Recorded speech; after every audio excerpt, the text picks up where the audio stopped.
పారిశ్రామిక భూములను బహుళ వినియోగ జోన్లుగా మార్చేందుకు తెలంగాణలోని రేవంత్ రెడ్డి సర్కార్ తీసుకున్న నిర్ణయం ఇప్పుడు రాజకీయంగా పెద్ద దుమారం రేపుతుంది.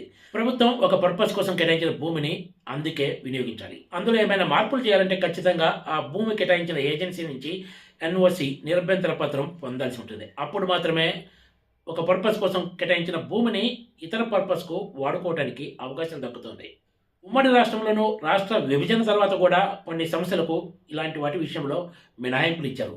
అదే సమయంలో ఇలాంటి మినహాయింపులు ఇచ్చిన వాళ్ళు ఎవరు అధికారంలో ఉంటే వాళ్ళు ఆ సమయంలో భారీ ఎత్తున లబ్ధి పొందినట్లు పరిశ్రమల శాఖ వర్గాలు చెప్తున్నాయి.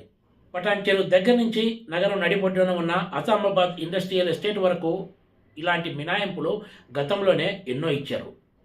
కారు చౌకగా పరిశ్రమల పేరుతో భూములు తీసుకొని సంవత్సరాలు పరిశ్రమలు నడిపి ఆ తర్వాత అవే భూములను వాణిజ్య రియల్ ఎస్టేట్ అవసరాల కోసం మార్చుకున్న కంపెనీలు ఎన్నో ఉన్నాయి. ముఖ్యంగా హైదరాబాద్ చుట్టుపక్కల ఇలాంటి సంఘటనలు చాలానే జరిగినట్లు పరిశ్రమల శాఖ వర్గాలు చెప్తున్నాయి.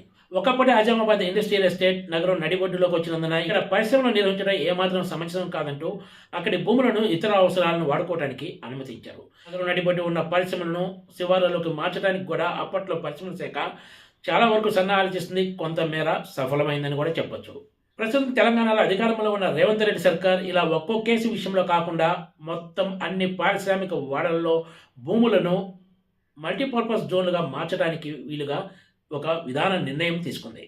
ఇదే ఇప్పుడు పెద్ద దుమారం రేపుతుంది, కలకలానికి కారణమవుతోంది. హైదరాబాద్ పరిసర ప్రాంతాల్లోని పారిశ్రామిక వాడల్లో ఏకంగా 9,292 ఎకరాలు ఈ మల్టీపర్పస్ జోన్లుగా మార్చడానికి అనువైనవిగా గుర్తించారు. ఇందులో 4,740 ఎకరాలను సత్వరమే మార్చేందుకు అనువైనవిగా కూడా గుర్తించినట్లు చెప్తున్నారు.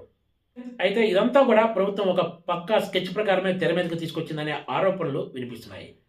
ఇంత భారీ ఎత్తున అంటే దగ్గర 10,000 ఎకరాల పారిశ్రామిక భూములను వాణిజ్య రెసిడెన్షియల్ అవసరాలకు అడుకోవడానికి అనుమతి ఇవ్వటం అంటే ఖచ్చితంగా ఇందులో ఎంతో కొంత స్కామ్ జరిగే అవకాశం లేకపోలేదనేది పరిశ్రమ వర్గాలు చెప్తున్న మాట. ఈ భూములను ఇతర అవసరాలకు వాడుకోవడానికి వీలుగా తెలంగాణ సర్కార్ Hyderabad industrial land transformation health విధానాన్ని తీసుకొచ్చింది. ఒకప్పుడు అత్యంత కారు చౌకగా పరిశ్రమల అవసరాల కోసం తీసుకున్న భూములను వాణిజ్య వ్యాపార అవసరాల కోసం మార్చుకోవడానికి అనుమతి ఇస్తామంటే ఎవరైనా సరే ఎగిరి గంతేస్తారు. ఇప్పుడు రేవంత్ రెడ్డి సర్కార్ అలాంటి నిర్ణయం తీసుకుంది. ఇలాంటి నిర్ణయం తీసుకున్నప్పుడు ప్రభుత్వానికి భారీ ఎత్తున ప్రయోజనం పొందేలా చూడాలి. కానీ అలా కాకుండా ప్రైవేటు సంస్థలకు ప్రైవేటు వ్యక్తులకు భారీ ఎత్తున లబ్ధి కలిగేలా ఈ నిర్ణయం తీసుకున్నారనే విమర్శలు వినిపిస్తున్నాయి. అయితే దీనికి ప్రధాన కారణం తెర వెనుక జరిగిన లావాదేవీలే అనే ఆరోపణలు కూడా లేకపోలేదు.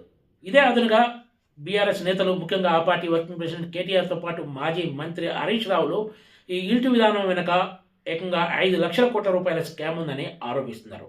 ఇందులో ఖచ్చితంగా అక్రమాలు జరగడానికి అవకాశం ఉంది. ఈ విషయాన్ని ఎవరు కాదనలేరు కూడా. ఈ మాట ఆ శాఖకు చెందిన అధికారులే చెప్తున్నారు.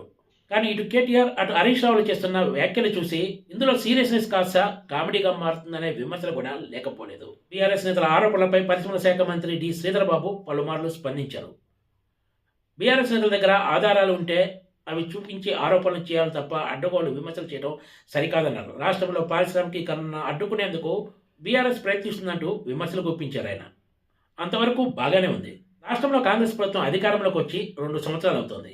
కాంగ్రెస్ ప్రతిపక్షంలో ఉన్నప్పుడు ముఖ్యంగా ప్రస్తుత సీఎం రేవంత్ రెడ్డి ప్రతిపక్షంలో ఉండగా ధరణి పేరుతోనే కేసీఆర్ ఫ్యామిలీ ఏకంగా 1,00,000 కోట్ల రూపాయలు ఆర్జించిందని ఆరోపించారు. కాళేశ్వరం ప్రాజెక్టు విషయంలో కూడా ఇవే తరహా విమర్శలు చేశారు. అంతేకాదు బీఆర్ఎస్ హయాంలో ప్రైవేట్ పరం చేసిన ఓఆర్ఆర్ ప్రాజెక్టును తాము అధికారంలోకి వచ్చాక తిరిగి స్వాధీనం చేసుకుంటామని ప్రకటించారు. ఇలా చెప్పుకుంటూ పోతే ఈ జాబితా చాలా పెద్దదే అవుతుంది. కానీ కాంగ్రెస్ ప్రభుత్వం అధికారంలోకి వచ్చి 2 సంవత్సరాలు పూర్తి కావస్తున్నా కూడా ఒక్కటంటే ఒకటి చివరికి ఇందులో 1,000 కోట్ల రూపాయల స్కామ్ జరిగినట్లు కూడా నిరూపించి బీఆర్ఎస్ నేతలను దోషులుగా తేల్చలేకపోయారు. కానీ ఇప్పుడు ప్రభుత్వం తరపున ఒకళ్ళతో పుచ్చుకొని మాట్లాడుతున్న పరిశ్రమల శాఖ మంత్రి శ్రీధర్ బాబు మాత్రం ఆధారాలు ఉంటే చూపించి ఆరోపణలు చేయాలని వ్యాఖ్యానిస్తున్నారు. కాంగ్రెస్ ముఖ్యంగా ప్రస్తుత సీఎం ప్రతిపక్షంలో ఉన్నప్పుడు చేసిన ఆరోపణలు వదిలేసి అధికారంలోకి వచ్చి 2 ఏళ్లైనా కూడా ఎలాంటి చర్యలు తీసుకోకుండా ఇప్పుడు మంత్రి శ్రీధర్ బాబు ఆధారాలు చూపించి ఆరోపణలు చేయాలంటే ఏమైనా విలువ ఉంటుందా అన్న చర్చ కూడా సాగుతోంది. ఎందుకంటే అధికారంలోకి వచ్చిన తర్వాత ఒక్కటంటే ఒక్క అంశంలో కూడా యాక్షన్ తీసుకోకుండా ఈ ప్రభుత్వం చెప్పే మాటలకు ఎవరైనా విలువ ఇస్తారా అనే ప్రశ్నలు కూడా ఉదయిస్తున్నాయి. Please subscribe TGTV.